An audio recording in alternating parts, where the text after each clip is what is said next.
Good friend. Okay.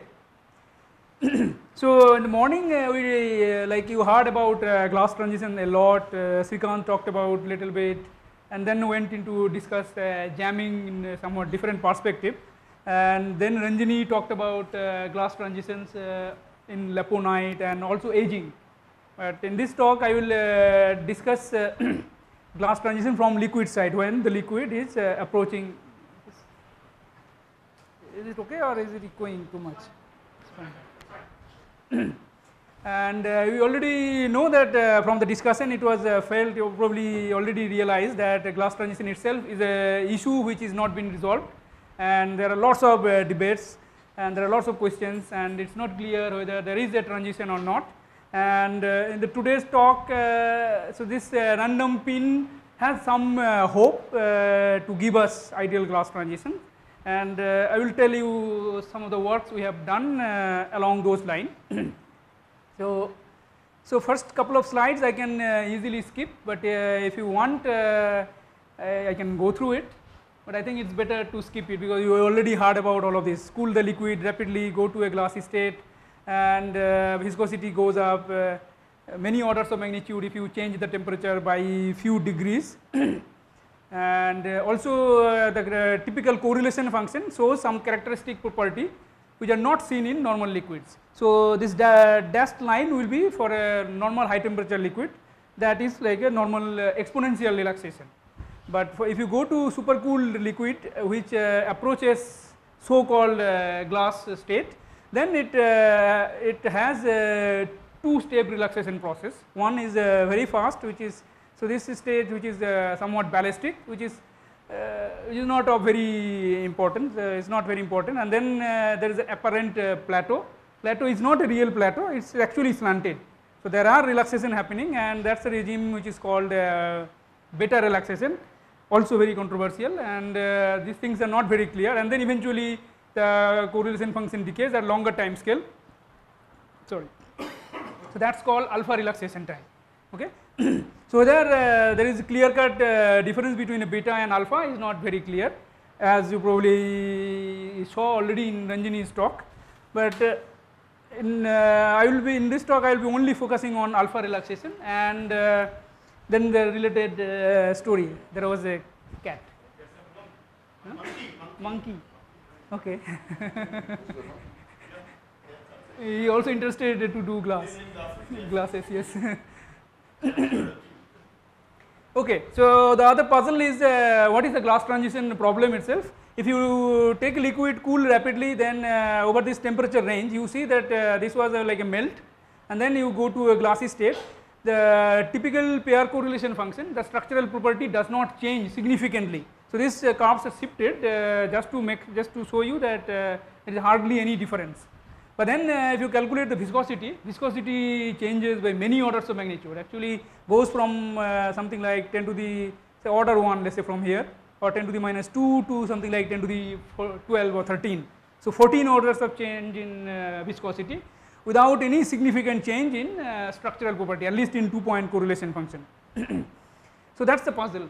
So this is known as the glass transition problem, and it's not clear whether there is a glass ideal glass. We made some recent progress with Itamar, but to able to show that there is a static length scale which is growing by at least factor of 5 or 6, but that's a different story. But maybe we can discuss later. And so there are so what are typical glasses? That includes many things. There are metallic glasses which are been used also in day-to-day life. There are granular packings, emulsions, colloids. This picture is taken from Rajesh's talk, and this is computer glasses. So in this talk I will try to get some information by doing molecular simulations, and try to see whether some information can be extracted from these systems. Okay, so now come to the random pinning. So glass itself is complicated and we don't have much idea, but now I am adding random pinning site. So what are random pins? So this is, let's say, a typical glassy configuration. You need to have two types of particles at least to have enough structural disorder, so to avoid crystallization. Okay. and top of that now you choose few particles randomly. So these so I just black dots are the randomly chosen particles by hand in this case, just to demonstrate, and then you pin it. The meaning of pinning is that they are frozen in time and in space, they cannot move anymore. Okay. So immediately this system loses its translation invariance. So you have a quench disorder in the system, and this normal system will not have that. So in normal glasses you have an yield disorder, and this one randomly pinned system will have a quench disorder, which also breaks the translation symmetry. And the hope is to, and there are a couple of works also, some of by us and Giorgio Parisi, and we showed that this system has similarity with spin glasses, p-spin model system, and maybe it has some transition, but that has to be looked at carefully. Yes. When you choose these random pins, Yes. do your results depend on the correlation between the pins? Suppose they were not random, suppose if I put it in that case. So it seems it does. So there are, so I will show some results from Walter Kopp where they chose the pins in a different way, and that those numbers are different, but qualitative physics doesn't seems to be, but in terms of numbers they will be. But if I now put let us say a really ordered array, then it may be different, that we don't know right now. Yeah, so that I will come and so another issue is which is important here, that you take this disorder configuration liquid state and equilibrate at some temperature, and then spin particles are chosen from that configurations. Okay. So I don't have enough time to give you analysis or a discussion over disorder physics, but when you study a system with quench disorder, one has to do something called quench disorder averaging. So instead of thermal averaging, not instead of, in addition to thermal averaging, you have also quench disorder averaging. That is equivalent to saying choosing different pin configurations and doing averaging on those. Okay, so you have to do two types of averaging to get a reliable, to get your data. So this is one such correlation functions which also what Ranjini showed is from let us say intensity correlation function from DLS. In our case, this is one such overlap correlation function, and as you go to lower and lower temperature, you see that the nice plateau appears and the relaxation becomes sluggish. It takes longer and longer time for the system to relax. Now you compare this with the spin system, where I kept the temperature at some number, and then I am increasing the pinning fraction gradually, and then you also see that it has very similar effect as like this decreasing the temperature. So what it does, it increases the typical relaxation time. Okay, and you can now easily imagine that if I freeze everybody, right, then there is no relaxation. So the question becomes, is there a possibility of getting completely stuck or ideal glass state by freezing finite amount of particles, finite fraction of particles, okay, not 100%, less than 100%. And there are a couple of mean field analysis and some approximate RG calculation done by Giulio Biroli and co-workers, and they seems to claim that indeed that's possible. And I will just briefly go through those spin glass type calculation in an infinite range model, and also what are the prediction, and then I will come back to this liquid system with pin particles and show whether what's the difference between those results. Okay, so basic idea is that just by pinning particle you can increase the relaxation time, and the hope is to reach ideal glass just by introducing pin. Okay, so the issue is so one important point is that if you want to reach ideal glass by decreasing temperature, then the relaxation time becomes so large that you cannot equilibrate the system. You can't actually go to, if the glass exists, you can't reach there. Before that you will run out of your time and you will go into non-equilibrium state. But here I am choosing the spin particle from an equilibrium configuration, and just by increasing that number I am just gradually I am just increasing the corresponding time scale. I do not have to do equilibration again, right. This is very important here. So I do not have to do re-equilibration. I just start from a unpinned liquid and freeze freeze some particles, and then the corresponding the time scale of that corresponding pin system will be larger than the unpinned system. And the point is, if I just increase the spin fraction to certain critical fraction, will I completely freeze the dynamics.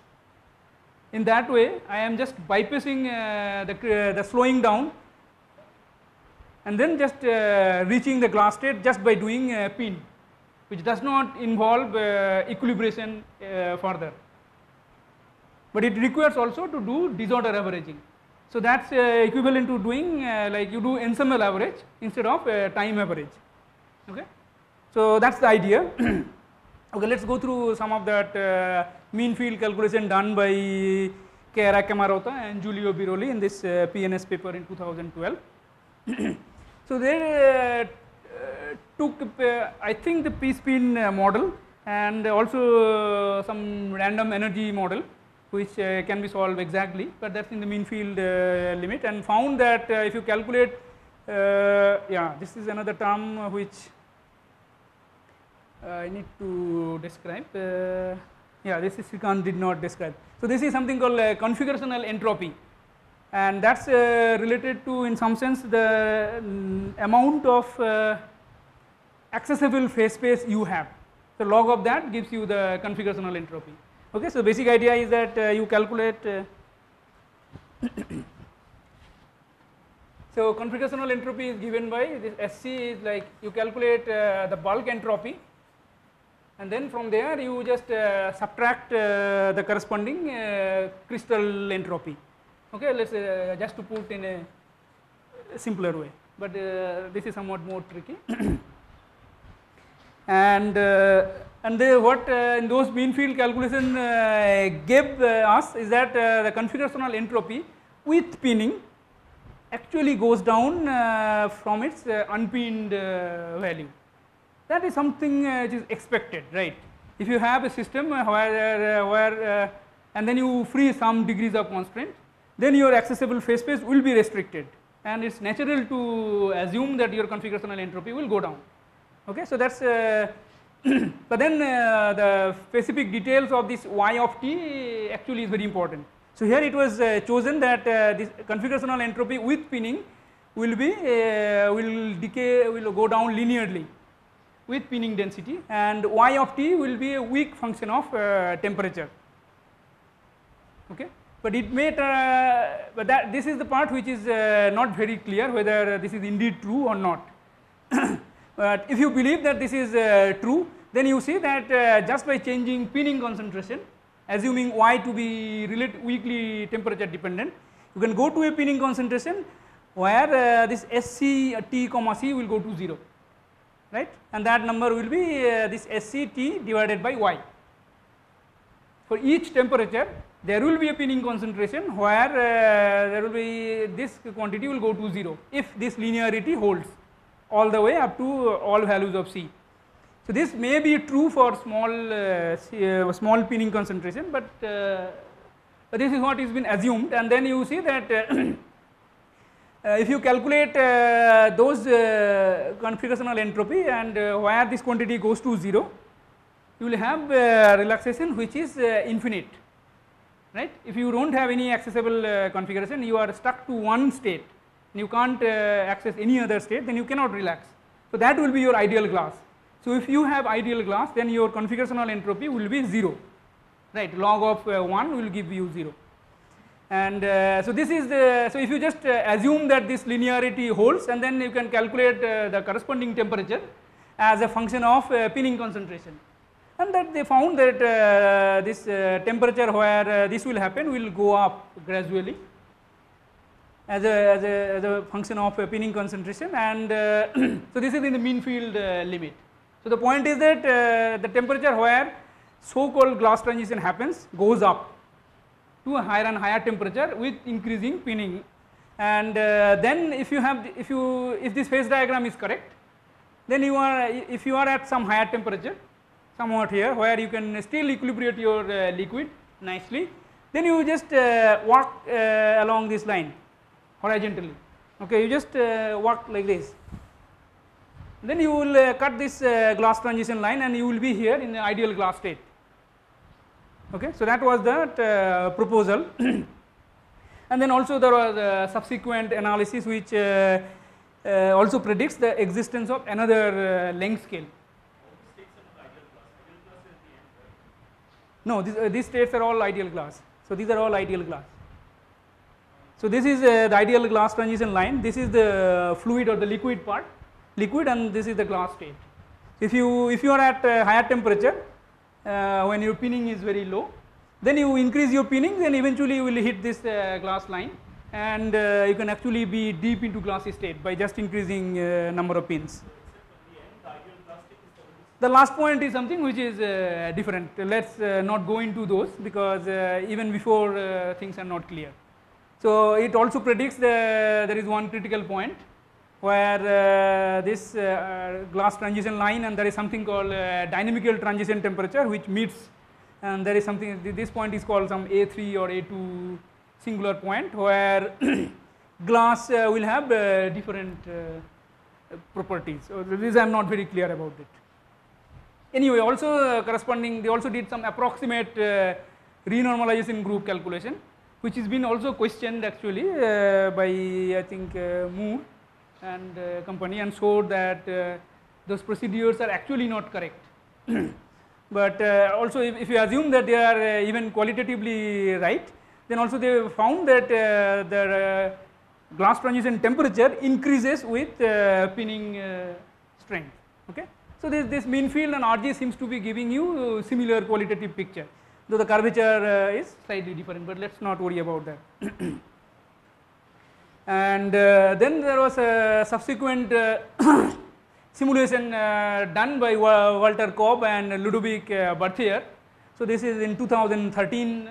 So they looked at, they studied binary model system, which forms glasses. These are called Kopp-Anderson model, and then they pinned some fraction of particle and studied, calculated this spin glass overlap correlation function.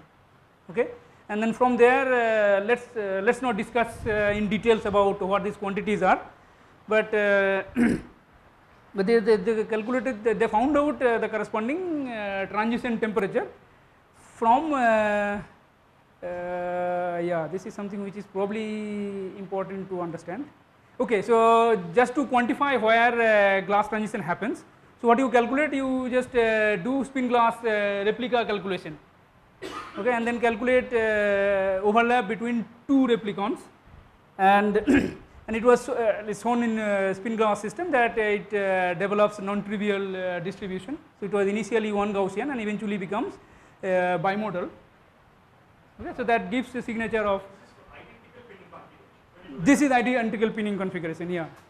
So yeah, I should have paid more attention while preparing this. This is a somewhat cut paste talk from a previous one, which is somewhat elaborate, which also discusses about what is replica calculation and what is replica symmetry breaking and all of that.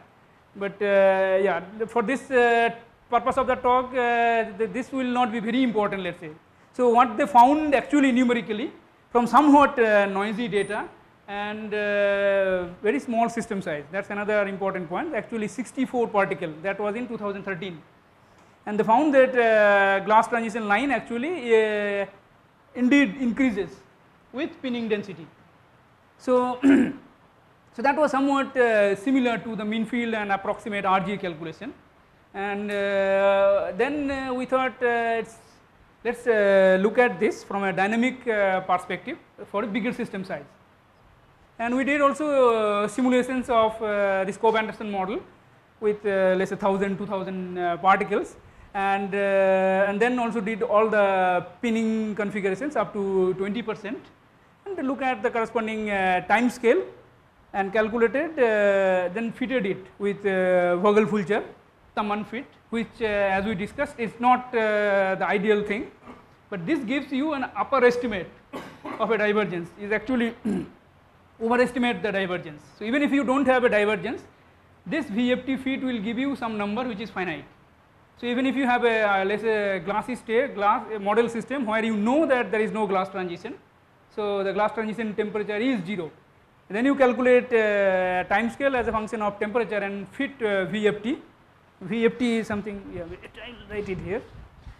So VFT is this, tau alpha is tau naught e to the a over t minus t naught. So this is what also Ranjini showed, and if you fit your time scale data over a finite temperature, then you get some t naught which is non-zero, even if you do it for a model system where you know that t0 is 0.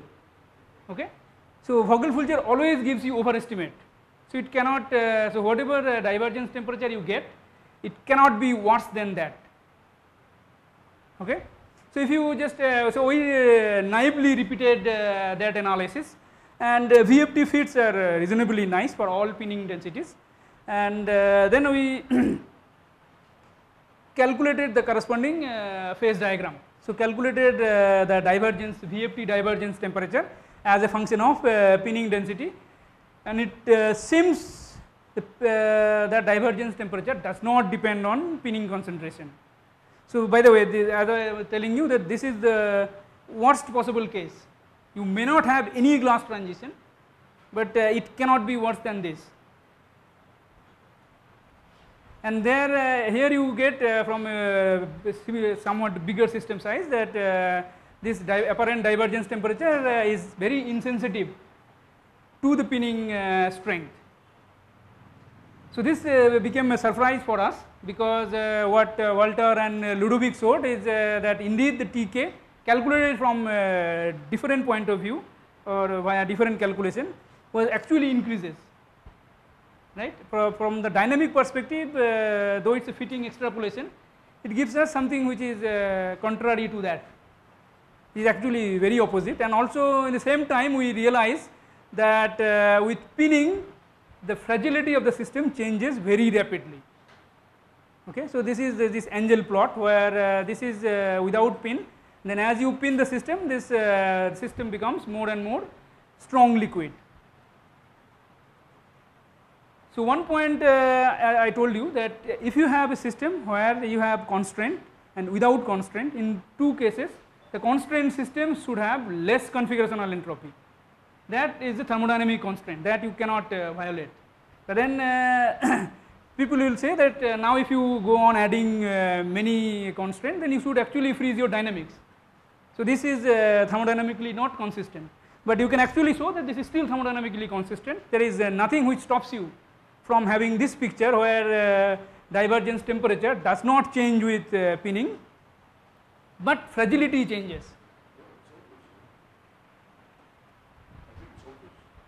How obvious? Well, you know very well that the reason in these models that you have the strong increase in tau alpha is because they get longer and longer regions that are needed in order to have a relaxation. If you pin particles, you cannot, because it stops the elongation. So clearly you're going to become more strong, so to speak, because you cannot do this. So though, see, all these fragilities is ancient bullshit. It just says that the slowest mechanism becomes slower, right? And the slowest mechanism is because you have larger and larger regions that need to be cooperative in the dynamics. This is why you get an effective increase rate, an effective increase. No. Fragility, I don't agree, because fragility you see here, right? There are the way it changes is different. It exists because when you decrease the temperature, you need larger and larger regions to cooperate. That costs more. So your energy in the sense of E to beta E, is increasing the energy there. And now you break it simply by putting pins. No, no, but yeah. So that's okay. Yeah, Mechanism, that's it. yeah. No, but in general, fragility exists. That you don't. So it's fine. I'm just saying that I'm not surprised by this. Okay, good that you are not surprised. You are also not. But then, yeah. Instead of pinning single particles, can you pick Regions of chunks. So for a very big system size, that should be equivalent. because it is diverging anyway. Is diverging anyway, so in some sense. But that is something for the kind of system we can study. There, if you just pin a chunk of this, I don't know what will happen. You can try. It's a really stupid question. So you see, you take large scale products, Yeah. they form these layer masses. So then if you have a softer potential like the one in the green scale, 4, 5, 6 years ago, squishy nephalites, Yeah. they form these stronger glasses. And that he says is because of the fact that squishiness gives you some directionality in the bonding. That's the way at least he wraps up towards end. So when you're turning on random pins, if I were to think of it in such a way, how do I visualize it? Like if I were to have a particle glass component which all I do is pin particle, say hardcore, how do I visualize it as a consequence of the direction that the product I just wrongly thinking about it? Yeah. I don't think that's a unique mechanism of. So this what is fragility is actually not very clear, and how do you understand it? I will give you some way of connecting this to our favorite length scale, but that you may not agree. But there is some connection to the length scales and cooperativity, so that will become apparently clear. Will become clear. So this we studied for two different model system, where you take. So just to show that this does not depend on what model system you take is generic. As long as these are point particles. As long as these are point. Point particles. Now it's important. Because of this, you don't have change in the time. You cannot have an infinite time scale in point particles. Because you can, every temperature, you can always have fluctuations that all the particles. No, but that's going back to whether you have a finite temperature divergence or not. This analysis does not depend on all of that. We are not claiming this. So there's no finite temperature divergence even when it's spin. Even without spin. As long as spinning density is less than unity. Less than unity. You can always move the particles. Yeah. Because they're point particles. They can always move over a time scale. So this is just to say that this apparent divergence, which is overestimation, that does not depend on pinning. So that's markedly different from the mean field model and the other simulation calculation. Okay. And then, so this is the rationale for understanding our data.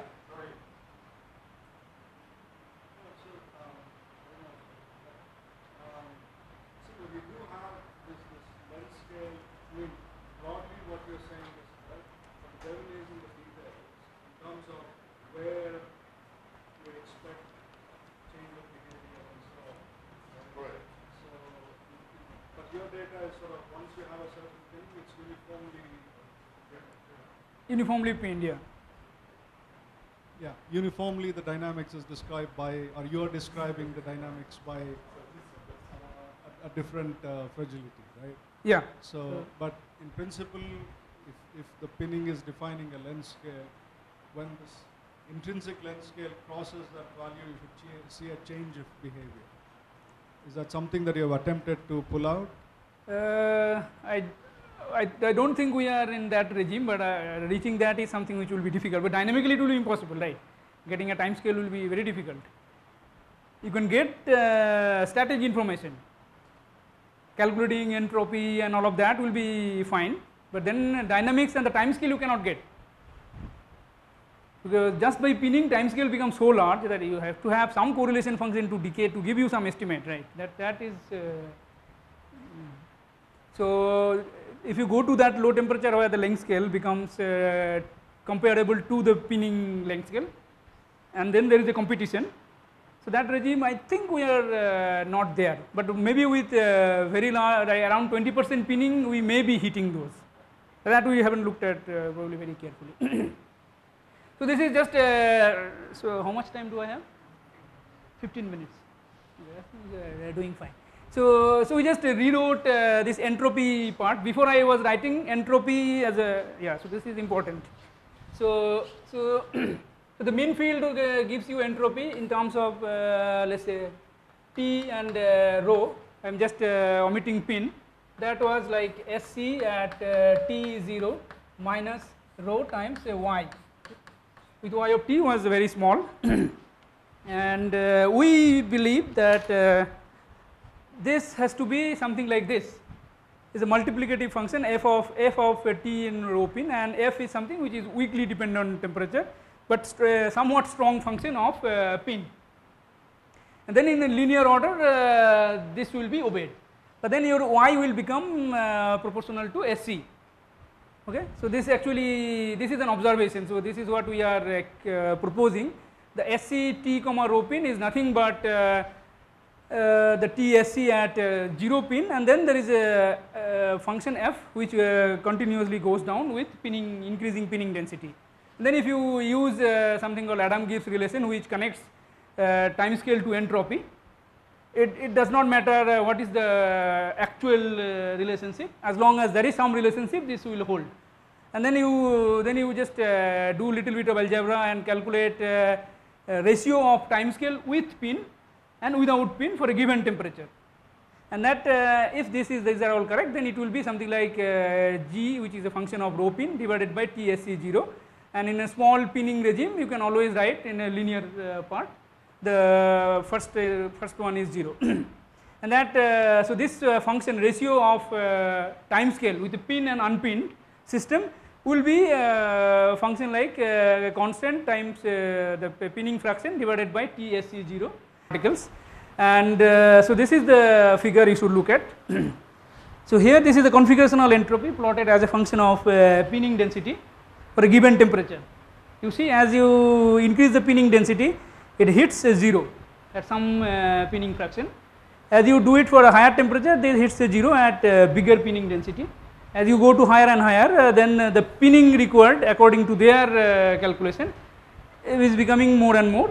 And but the point is that if you pin this much for a given temperature, then your entropy, configurational entropy goes to 0. So then you are stuck to one ideal glassy state. Okay. So that way, so they also then showed the phase diagram. And so this is the phase diagram. Again, it is the transition line seems to be increasing with pinning strength.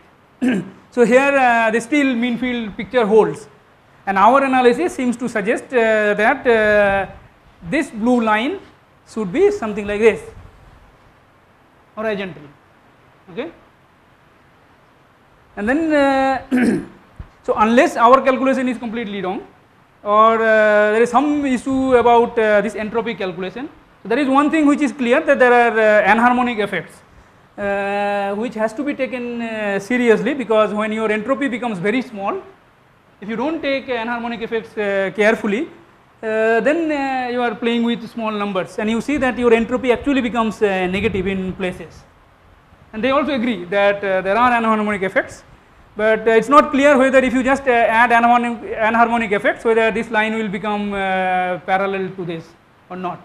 So that is a debate which is not clear, but just to find out, at least we have some clue of what is happening.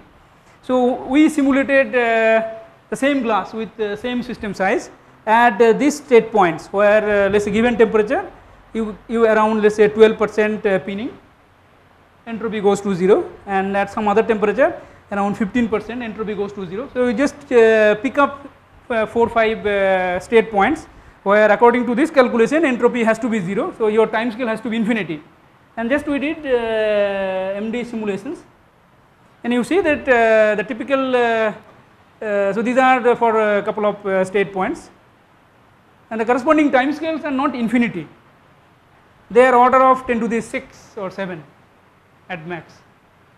So these are the system where you can, even in simulation you can equilibrate the system. Forget about in experimental time scale. Experimental time scale will be 10 to the 14. And so this is this is a puzzle which is not clear to us of which calculation is wrong, but or is there something else which is happening. But we believe that the picture we are getting, so this picture is consistent with our proposal where there is no ideal glass transition with increasing pinning, but also it contradicts the entropy calculation. It can also tell, it may also predict that or suggest that relation between entropy and time scale is also breaking down. But even if you have any relationship which is coming with, so so the entropy and time scale relation is this: tau alpha goes like tau naught e to the power some a over TSC. Okay, so this is what is been assumed for Adam Gibbs. You can have any arbitrary alpha, beta or x or something, and then if this quantity goes to 0, the corresponding time scale has to diverge.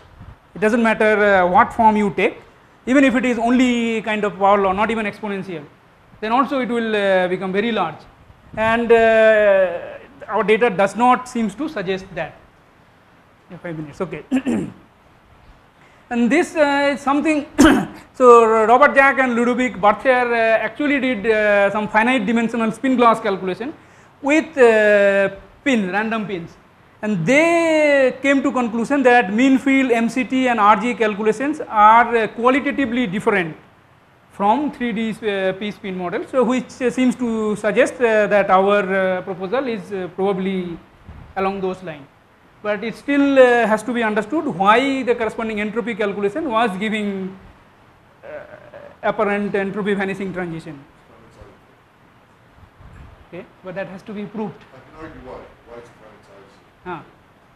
I mean, you say that in your plots or their plots, Yeah. you say that the effect of the concentration on the configuration and entropy is essentially linear.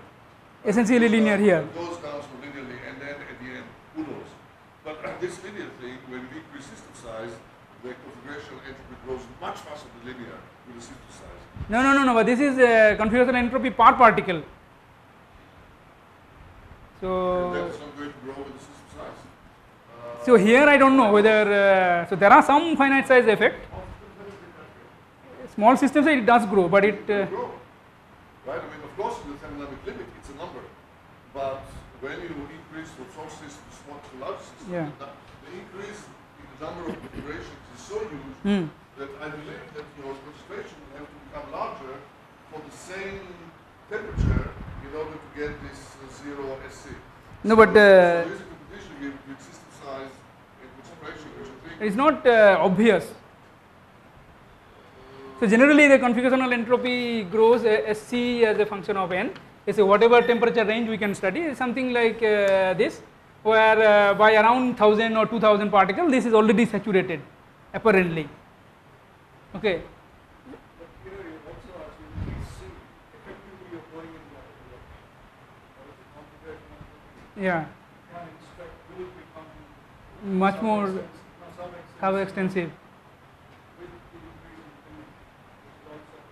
So then, so this figure has to become like this. So SC as a function of pin, here I am writing as rho, it has to go down linearly and then has to do like this, and then it has to go to 0 at pinning 1, because there is nothing, and everybody else has to do something like that. And there is no thermodynamic constraint of to have this picture, and whether there is error or this is something which is yes. So they find out SC by subtracting two quantities. So that is always a problem. Yeah. No, that's why there is S1 by thermodynamic thermodynamic integration. Both the quantities are got in by numerics. sure. So when this becomes small or With a large fluctuations. large. Right. Okay, so we can go for a anyway. Yeah. So also like so here, so let's say this blue point. So this blue point is at around temperature 0.5 and your pin is around 15%. There is a perfectly nice liquid where your correlation goes to 0 so smoothly that.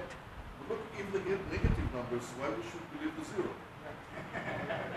The negative numbers numbers are absolute bullshit, right? So why the 0 is not absolute bullshit? But in your Mexico meeting, have you asked the same question? Not in this language, but yes. Okay. Yeah, it is somewhat informal. That's what I am asking this. So Walter agrees that there is a size issue, but he doesn't know. All the calculations are small systems. Walter is very honest. Very honest man. He's Swiss. Not really. Very honest. But he doesn't claim more than what The data shows. numbers are, you know? And he accepts that there are issues of accuracy, system size, he's nervous about the negativity. No, he just says, look, this is what we do. Okay, fine. Interpret anyway what you want. And I think it's not a final statement. I should. One is the much larger systems, which are very difficult. What's the word? Okay, the last point about. So this is the experimental realization what Rajesh they have published, and also probably will be trying harder to do something along this line. So even their data shows similar behavior, so which is encouraging. And some fragility can be understood if you invoke something called RFOT theory, which Itamar again will not like it, but assume that there is something. Okay, so it connects length scale, just 2 minutes, I will just finish this. Length scale connects to configurational entropy via some exponent, and then you rewrite, so then this was already I wrote before, and then you just do some small pin concentration approximation, and you can rewrite your length scale for the pin system in terms of your length scale which is unpinned system. This you can actually calculate from a different calculation. So that is information I know. And then there are this pinning dependence. Okay. So then there is A is some parameter which I don't know. That's one number which I fix, and then I assume this functional dependence between tau alpha with length scale. And this is the unscaled data, and this is the data which where the length scale is calculated via this approximate method. This I pin by t, which seems to be bringing everybody into the master curve, and the same thing true for the other model system. So the length scale, static length scale has something to say about the fragility, and that cooperativity and all of that seems to be. So this is something which I feel nice, because that in some way supports the static length scale and the other length scale which we are proposing, and understanding glass in a somewhat unified way. So, and thanks. I think there are.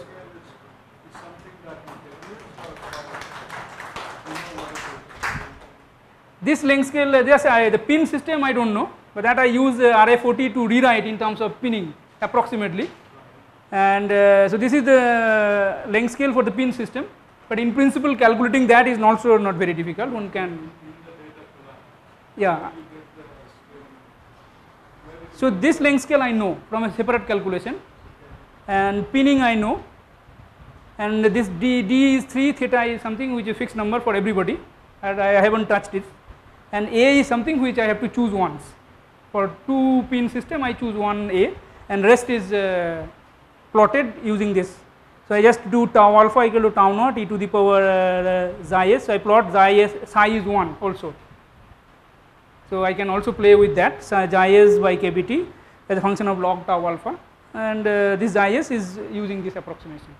And then you see that the vastly different data is collapsing nicely to the master curve, which gives some support to this cooperativity and the static length scale, and I am happy about this. D minus theta. Okay, don't go into those things. Theta is the same across all pinning. Yeah, that's what I chose. So if you can play with all of that, but that makes you. So if it is somewhat robust, then just even if you leave theta as it is, whatever it is, and if it is still collapsing reasonably well, then there is something, and I can make it better by choosing theta appropriately. Theta has something got to do with the shape of CR. And why are you assuming that it will be the same across all pinning? Okay, that's what I assumed. I am saying that even if I play with theta, I can only improve it. I cannot make it worse. Right? So just by choosing theta which is fixed, whatever I get, I just choose something else, which is my hand, another parameter. Then I can make it even better. Agree? Okay. Last question. Do you Yes. know why psi is 1? That's what we find, right? We put 1, 2. Yeah, we don't understand why. That these are the exponent which is put by hand, and there is no way, I don't think there is any So we don't have extra understanding. understanding about that. Yeah.